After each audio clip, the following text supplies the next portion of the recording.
Discovered I'm not the biological father of my twins via a paternity test. So I contacted. My soon-to-be ex-wife Brenda and I started dating when we were both 16, but we had known each other since middle school. I'd say our relationship back then was strong. We were the type of kids that avoided any situation with too much conflict, so we did our best to be understanding of one another.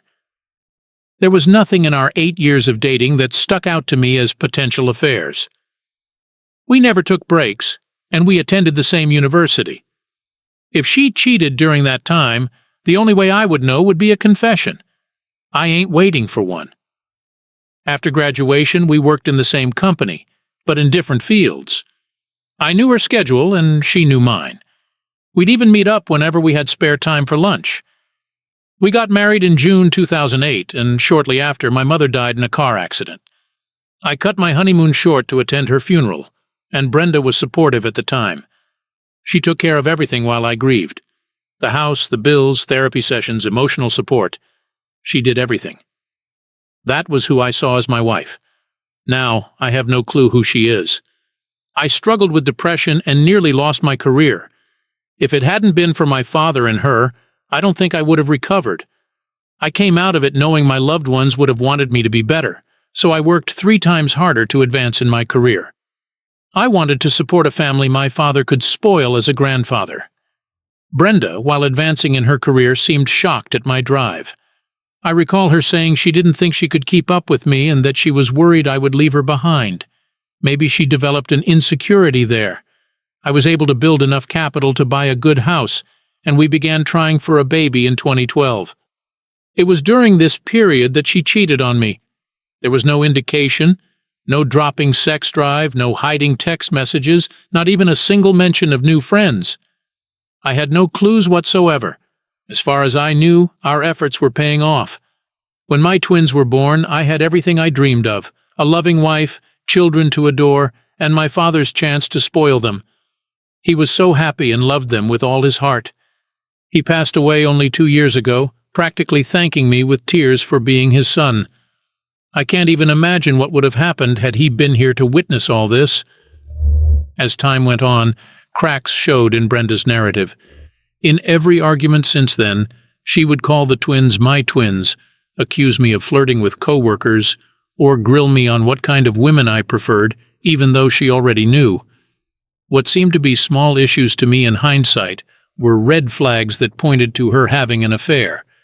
Then quarantine hit, and we're both able to work from home, albeit with a hit to our salaries.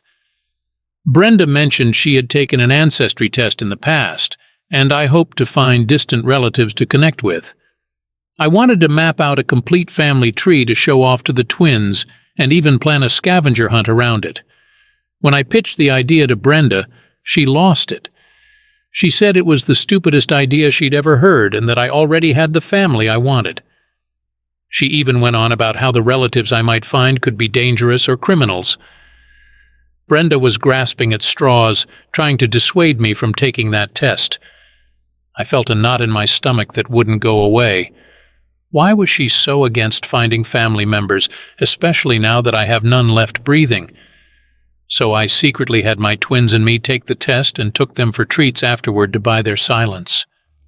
Waiting for the results was pure hell. Brenda caught on to my unease and tried to distract me with sex, meals, and date nights. I also had the stress of making sure my twins wouldn't mention the test to her, so I bought them a Nintendo Switch to keep them busy. They had been begging for one, so I hoped that would be enough. When the results came in last week, I saw I wasn't even a close match to them. The closest matches were Brenda and some name I didn't recognize. I nearly puked right then and there. I had to get out of there, so I waited until Brenda left on a run. I packed up, told my twins I was going on a work trip, and called a buddy to help me find a place to stay. He was kind enough to let me stay with him until I was back on my feet. I took leave from work and spent nearly 2 days just crying and cursing Brenda. She would call and text nonstop until I told her that I knew about the twins and muted her. Then, I got angry. I had to find the man and make him understand what he did to my family. He was all over social media, so I knew his face, and I recognized a park outside his apartment window in one of his posts. From what I could tell, he was single and never married. I waited in that park the next day and was lucky enough to catch him while he was on a jog. He looked a lot like me, just with a longer face and thinner hair. I called his name and asked if he knew Brenda. He seemed confused at first, but when I showed him a picture, he recognized her and said he met her during a work conference 8 years ago. I asked if he slept with her then, and he actually told me right then and there that they did. He seemed to understand where this was headed and asked me who I was. Not gonna lie, there were plenty of times I wanted to punch his lights out, but I had to keep my cool. I couldn't afford any spots on my record, and an assault charge would have put me out of a job. We sat down on a park bench and swapped stories. When he found out that the twins were likely his, he was shell-shocked. He got on his knees and begged me to give him a chance to get to know them. To be a father, he said. I told him I had never seen a man as distraught as him until I looked in the mirror after the confrontation. At the moment, I have no reason to distrust him. He's been more open than Brenda has been. Nevertheless, I won't allow him to meet the twins without a professional to mediate. I had to call him to inform him of that. I told him it was to protect the mental health of the twins, to which he agreed. Now I'm just waiting for the legal side of things to run its course. I was told by the attorney I interviewed that I needed some documents that I had left back home. I ain't looking forward to that. Brenda has been acting like a complete psycho lately, sending me threatening messages and trying to guilt-trip me into coming back. She even said she'd take every penny I have. I had to block her on everything, and told her to contact me only through my attorney. I had to go back to my house to get those documents. I arranged for a police escort and kept a voice recorder with me. Where I live, there's no need for both sides to consent to being recorded, so it was perfectly legal. I went back about 5 days ago after talking to my attorney and getting some counseling from my therapist. When I got there, I couldn't see her car in the driveway, and I felt a bit relieved thinking I wouldn't have to see her. But what made my blood boil was opening the door and seeing the twins in the hallway crying. When they saw me, the twins rushed to hug me. While that wasn't unusual, the urgency with which they did it made me worry. They told me that Mom just left and that she was mad at them, crying all the time, and screaming at them whenever they asked about me. They thought I had run away and that I was never coming back. One of them pulled me to the kitchen and pointed at the floor, saying that Mom shattered a glass there while shouting at them and that the shards hurt them. While they were telling me all this, I could feel my heart splitting in two. Half of me wanted to flee from the scene with them and protect them, while the other half worried about how Brenda could twist this to make herself the victim. There were no visible signs of abuse, but I'm worried about what it could escalate to. There was no doubt in my mind that she had been drinking heavily. She's had a history of alcoholism. Her family is big on drinking. I haven't seen her drink since we were engaged, and it's possible she relapsed. I only had a handful of minutes left to collect my documents, so I told the twins I had to rush back to work and that I loved them. I contacted Brenda right after and told her I wanted the twins to stay with me for a while. Her voice was extremely slurred, so I knew she was drunk already at 3 in the afternoon. She began bawling and apologizing for everything she had done, saying she was a horrible person without me and made a terrible mistake cheating on the perfect husband. I told her that until she could get a handle on her drinking, she had to let the twins be with me. It took a while, but I was able to convince her that the twins were better off with me for now. The next day, I went back to my old home with my friend Dave, who had been housing me. Somehow, Brenda made it back there and handed me the twins, telling me how much they missed me and to give her a date for when I was coming back home. I knew she was betting on the twins to lure me back in. Unaware that I had already found their father and begun filing for a divorce, the twins were now here with me, and Brenda wasn't aware of that. I continued reading the responses to my older posts, and people pointed out that the agreeable nature of our meeting was strange and concerning. I was too blinded by the relief I felt at finding an agreeable person to notice. Now that I did, I looked into the National Sex Offender Registry, and thank God he wasn't there. I looked even deeper into his social media, searching for anything that stood out, and found comments from 2 years ago mentioning that he was engaged to someone. Seeing no posts of him with a woman or man in a romantic light, I can only assume that relationship fell apart. That was the end of my findings. I contacted him and told him that if he truly wanted to become a father, we needed complete transparency between each other. I told him that I knew nothing about his past and what kind of romantic relationships he was prone to build. I needed to trust that he would be good to the twins and that whatever future partner he may have would be the same. I offered to do the same if he wanted me to, but he refused. He said he would do it if it was what I needed. I know polygraph results aren't always accurate, but it was the only thing I could think of at the time. The most reasonable theory I have is that the reason for his engagement breaking down was the same reason he was so driven to take the role as father. Perhaps a miscarriage or something. We'll take that test later this week. I assume I can pick what questions he has to answer, but if that's wrong, please let me know. Beyond that, my STD test came back clean. I'm okay. Seeing the twins all the time now hurts. Hearing them call me Dad feels like a stab in the chest each time, and hugging them makes me feel like a criminal, but I'm dealing with it. I'll try to keep recording all our interactions so that Brenda can't accuse me of anything, and I have plenty of recordings that she won't like getting out. Needless to say, I've also had a paternity test done, and it's official. IDOWorkHereLady, not their father. God, it hurts. Now for the top comments. "Dude, I am so sorry that you find yourself in this situation," wrote one commenter. But on one level, there's a story I read today about a man who divorced his wife after raising 2 girls, and the wife had the gall to tell him he was not the father of the youngest one to rub it in his face. While this is tragic and so hurtful, one day you will be able to find a relationship in which you can truly own. Your soon-to-be ex is a train wreck, but she must now live with her deceit. Please keep us updated on your future happiness. I replied, I don't know what I would have done in that man's shoes. I'll try to keep you all aware of what's going on. Another commenter said, when you came home and the kids were crying and alone, that was the time to get the police involved. That's child abuse, plain and simple. OP, you are not their biological dad, but you've been their father. At least this little bit of truth is exposed to you. I'd be selective about using it with her, as it's a one-time use thing. Take some time to reflect before you decide what to do next. Regardless of what you decide, she's the one that created this mess, not you. Get out of the situation and sue her for paternity fraud. A third commenter added, it takes more than biology to be daddy. It hurts like hell when you find out. I know from first-hand experience, you can still be the best dad to those kids if you want to. Just don't fall for any of her BS and manipulation. Handle her like you would a venomous snake. Also, I moved out of my friend's place and got a place to rent. It was difficult, but the owner was helpful by recommending me to a friend of his looking to rent out a place.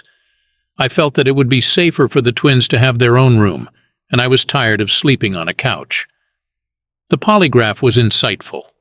Mike, the biological father, was who he said he was, which was a relief. He had no knowledge of Brenda's marital status and genuinely wants to be in the twins' lives. His motivation wasn't as intense as I assumed.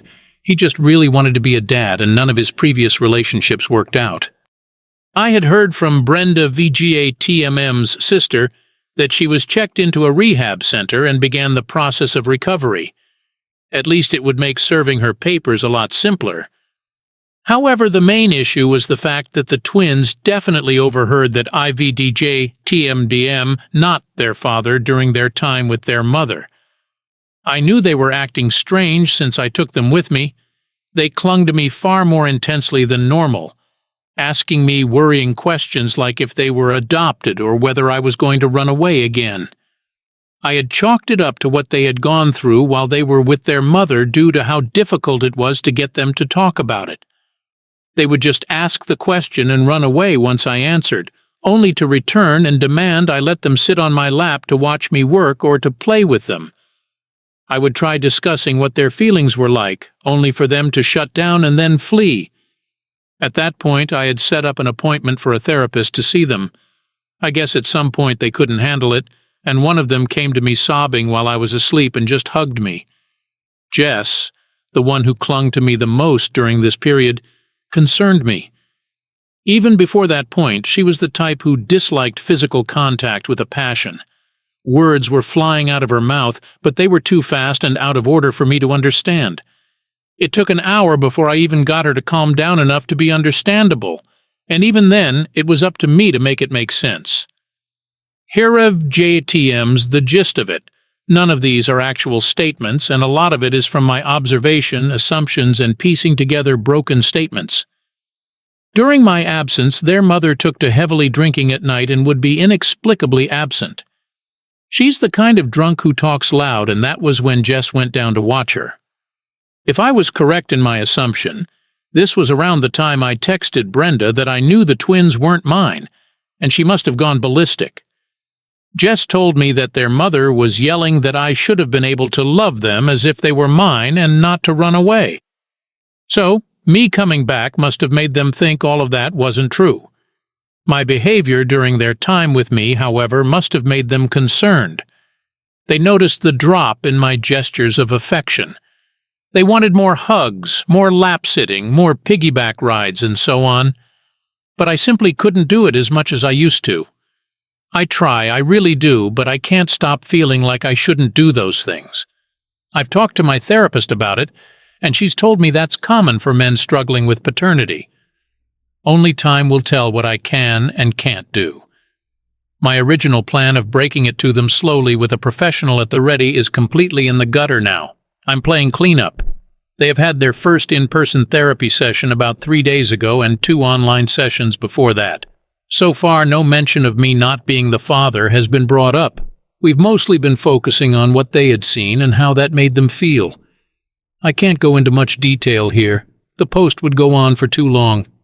So that's my situation right now. It's been a month since I first discovered everything, and I can't believe so much has happened in so little time. I've had divorce papers ready for a week now, and just need to decide whether I'll still be financially responsible for the twins, or whether that will be the biological parents' responsibility. Should I decide not to be, I'll need to petition to have my name removed from the birth certificate, which then automatically means I will have no grounds to fight for custody. I won't deny that I want a family with my blood, and I want to be able to fully support them without having to pay child support to Brenda. In the end, I'm damned if I do and damned if I don't. I'll have to sacrifice so much for either option, and there's no clear right thing to do.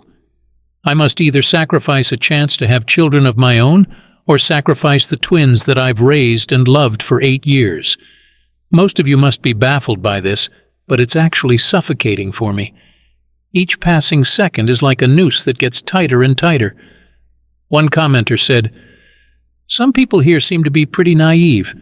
You're right to not want to pay child support.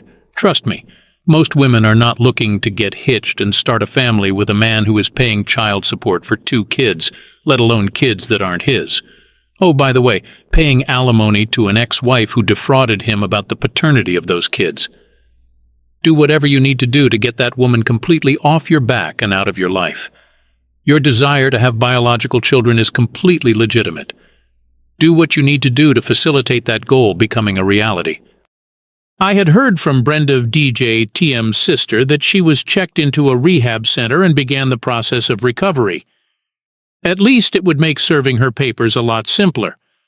However, the main issue was the fact that the twins definitely overheard that TM not their father during their time with their mother. I knew they were acting strange since I took them with me. They clung to me far more intensely than normal, asking me worrying questions like if they were adopted or whether I was going to run away again. I had chalked it up to what they had gone through while they were with their mother due to how difficult it was to get them to talk about it. They would just ask the question and run away once I answered, only to return and demand I let them sit on my lap to watch me work or to play with them. I would try discussing what their feelings were like, only for them to shut down and then flee.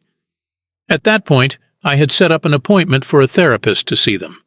I guess at some point they couldn't handle it, and one of them came to me sobbing while I was asleep and just hugged me.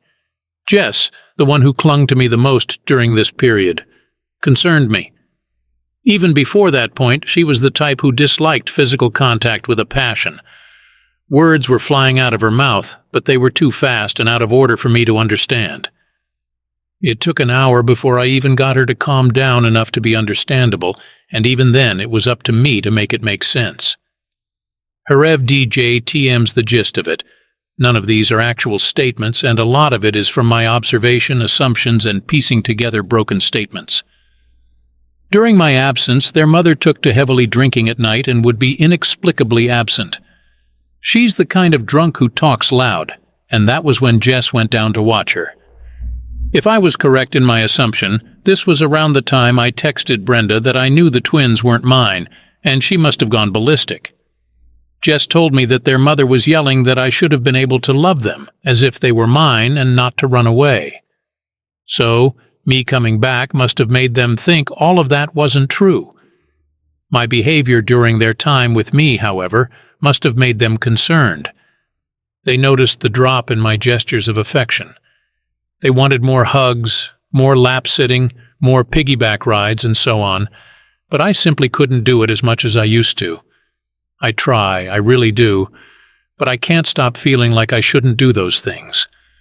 I've talked to my therapist about it, and she's told me that's common for men struggling with paternity. Only time will tell what I can and can't do. My original plan of breaking it to them slowly with a professional at the ready is completely in the gutter now. I'm playing cleanup. They have had their first in-person therapy session about 3 days ago and 2 online sessions before that. So far, no mention of me not being the father has been brought up. We've mostly been focusing on what they had seen and how that made them feel. I can't go into much detail here. The post would go on for too long. So that's my situation right now. It's been a month since I first discovered everything, and I can't believe so much has happened in so little time. I've had divorce papers ready for a week now, and just need to decide whether I'll still be financially responsible for the twins or whether that will be the biological parent's responsibility. Should I decide not to be, I'll need to petition to have my name removed from the birth certificate, which then automatically means I will have no grounds to fight for custody. I won't deny that I want a family with my blood, and I want to be able to fully support them without having to pay child support to Brenda. In the end, I'm damned if I do, and damned if I don't.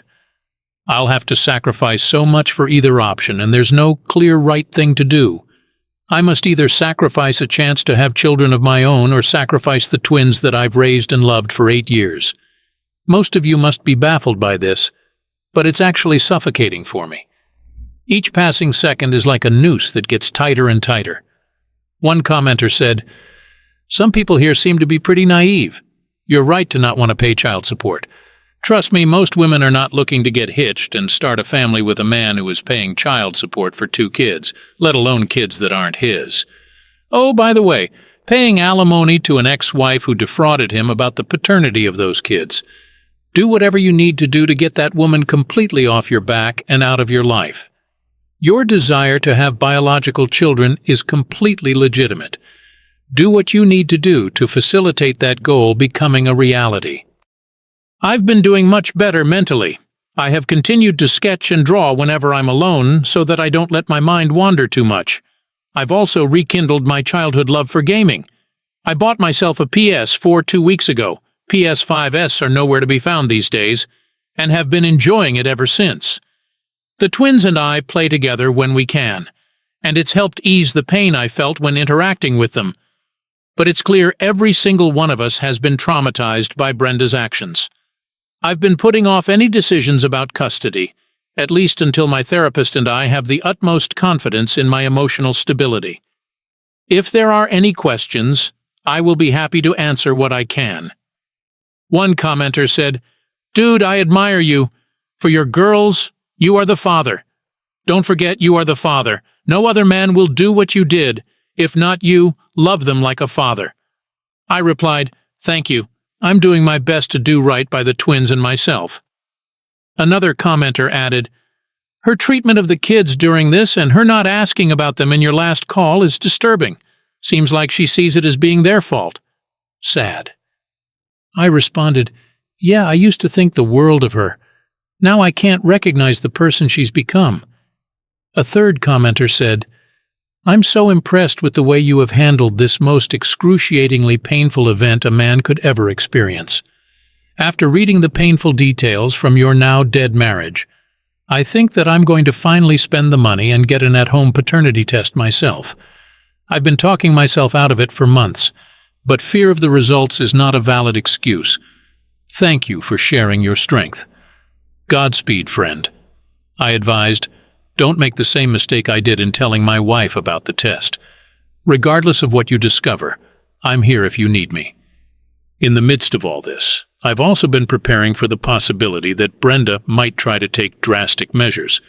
Her behavior has become increasingly erratic, and I wouldn't put it past her to attempt to manipulate the situation further. I've been documenting everything meticulously, making sure I have evidence to counter any false claims she might make. It's exhausting, but I know it's necessary to protect myself and the twins. In the meantime, I've been focusing on building a stable and nurturing environment for the twins. We've established a new routine, and I've been doing my best to ensure they feel safe and loved. Every day is a challenge, but I'm determined to make it through this for them. They deserve a happy and secure life, free from the chaos Brenda has brought into our lives. One night, while the twins were asleep, I sat down with a beer and thought about everything. Brenda's behavior was getting more unpredictable. The messages she'd been sending were all over the place. One minute she was apologizing and begging, the next she was threatening to ruin me. It was exhausting trying to keep up with her roller coaster of emotions. My attorney suggested that I file for a restraining order if she continued her harassment. I hadn't gone that route yet, hoping she'd calm down, but it seemed like wishful thinking. It was time to protect myself and the twins legally. So, the next morning, I started the process to get that restraining order. I didn't want to, but Brenda left me no choice. I also decided to reach out to Mike again. I needed to keep him in the loop about what was happening and make sure he was still on board with being a part of the twins' lives. We agreed to meet at a neutral location, away from the kids. When we met, he seemed genuinely concerned about the situation. He reassured me that he was committed to being a good father to the twins and was willing to follow any guidelines set by a mediator. I told him about the restraining order and Brenda's erratic behavior. Mike was visibly shocked, but he promised to support me and the twins through this. He even offered to help with any legal fees, which I appreciated, though I declined for now. I needed to do this on my own terms. A few days later, I got a call from Brenda's sister, Cindy. She wanted to meet and talk about Brenda's situation. Cindy was always the reasonable one in her family, and I figured it wouldn't hurt to hear her out. We met at a local coffee shop, and Cindy looked tired and stressed. She told me Brenda was struggling in rehab and wasn't making much progress. Cindy begged me to give Brenda another chance, to consider the twins and their need for their mother. I told Cindy that I had given Brenda many chances, and she had blown every single one. I couldn't risk the twins' well-being on the slim hope that Brenda might change. Cindy sighed and nodded, saying she understood but hoped I'd reconsider in the future. Life continued in this chaotic pattern for a while. The twins were slowly adjusting to the new normal, though they still had their moments of confusion and sadness. I made sure they knew I was there for them, no matter what. Meanwhile, the restraining order was granted, and Brenda was legally required to keep her distance. The harassment stopped, but the silence felt eerie. I knew Brenda well enough to know she wouldn't go down without a fight. True enough, one evening I got a call from my attorney. Brenda had filed a motion to challenge the restraining order and was seeking full custody of the twins, claiming I was an unfit father. I felt my blood boil. How dare she? After everything she had put us through, she had the nerve to try and take the twins away from me?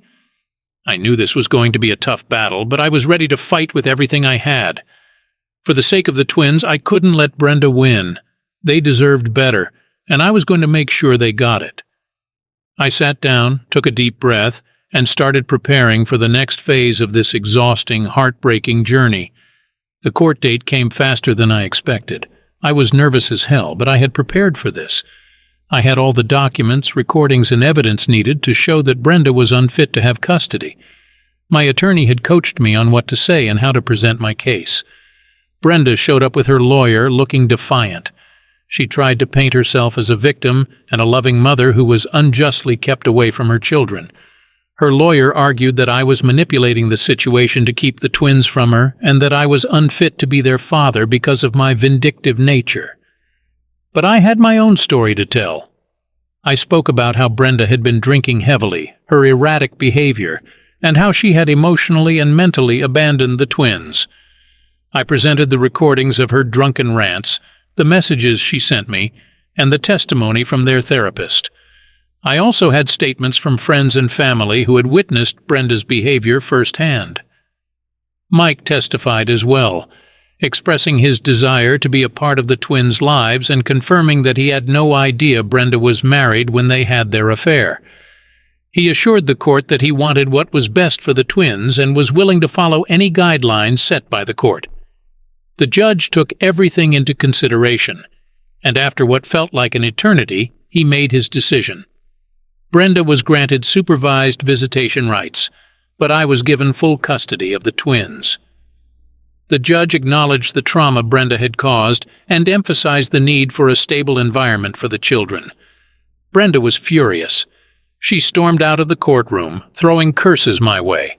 I felt a mix of relief and exhaustion wash over me. It was finally over, or at least this part of it was. Life gradually settled into a new routine. The twins continued their therapy, and Mike began to visit them regularly under supervision. Surprisingly, the twins started to warm up to him. It wasn't easy, but Mike was patient and understanding. He respected my boundaries and worked hard to earn their trust. Brenda's supervised visits were rocky at first. She tried to manipulate the situation, but the presence of the supervisor kept her in check. Over time, she seemed to mellow out a bit, but I remained cautious. I couldn't afford to let my guard down. As months passed, the twins began to show signs of healing.